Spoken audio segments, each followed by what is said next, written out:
guys, Assalamualaikum warahmatullahi wabarakatuh. Sebelumnya perkenalkan, nama saya Diva Natasha Nuraini dengan NIM B2 C020020 dari program studi S1 Pendidikan Kimia, Fakultas Matematika dan Ilmu Pengetahuan Alam, Universitas Muhammadiyah Semarang. Nah, di video kali ini saya akan menjelaskan tentang alat destilasi sederhana, yaitu proyek dari mata kuliah Dasar Pemisahan Analitik yang diampu oleh Ibu DRA Yusrin MPD. Yuk simak video selanjutnya. Alat destilasi sederhana. Pengertian dari destilasi. Destilasi atau penyulingan adalah suatu metode pemisahan bahan kimia berdasarkan perbedaan kecepatan atau kemudahan menguat suatu bahan, atau didefinisikan juga sebagai teknik pemisahan kimia yang berdasarkan perbedaan titik-titik. Berikut merupakan contoh gambar dari alat destilasi. Dalam membuat alat destilasi sederhana, diperlukan alat dan bahan yang dapat kita temukan sehari-hari. Alat yang pertama yaitu ada gergaji, kemudian gunting, cutter, dan paku.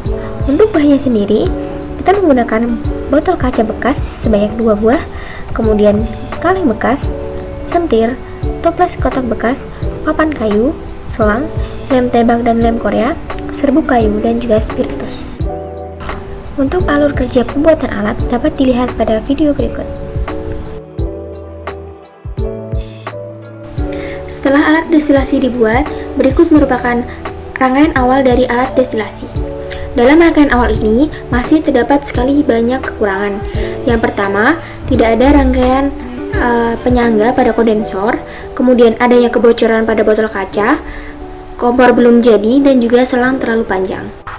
Setelah dilakukan revisi, berikut gambar dari hasil revisi produk yang pertama, dan ternyata masih ada kesalahan, yaitu selang masih panjang, kemudian kompor kurang kuat penyangga labu, dan juga belum ada penyangga pada kondensor.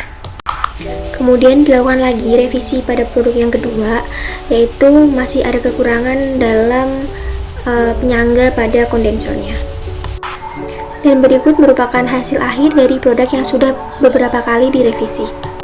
Setelah alat destilasi sederhana sudah jadi, dilakukan open class, dan berikut adalah langkah kerja dari open class. Yang pertama, tuangkan alkohol ke dalam glass maker kurang lebih sebanyak 100 ml. Selanjutnya, dilakukan teknik pouring untuk mengurangi kadar CO2 yang ada dalam alkohol. Selanjutnya, pipet alkohol sebanyak 50 ml menggunakan pipet volume. Alkohol yang sudah dipipet kemudian dimasukkan ke dalam labu UC untuk pengganti labu destilasi, kemudian dilakukan pemanasan sampai menghasilkan alkohol pada labu destilat. Kemudian alkohol yang sudah dihasilkan ditambahkan aquades dan ditempatkan sampai tanda batas pada labu ukur. Selanjutnya, larutan alkohol yang ada dalam labu ukur dihomogenkan terlebih dahulu. Setelah itu, timbang pikno kosong, kemudian selanjutnya timbang pikno yang berisi aquades dan pikno yang berisi alkohol. Kemudian catat hasil penimbangan, dan penimbangan dilakukan pada suhu 20 derajat Celcius. Kemudian setelah dilakukan proses praktikum, dilanjutkan dengan proses perhitungan. Nah, proses perhitungan dilihat terlebih dahulu pada tabel berat jenis yang sudah tertera. Kemudian setelah itu dilakukan penulisan data penimbangan pada berat aquades dan berat destilat. Kemudian setelah itu dihitung BJ destilat. Diketahui dari BJ berat destilat dibagi volume destilat.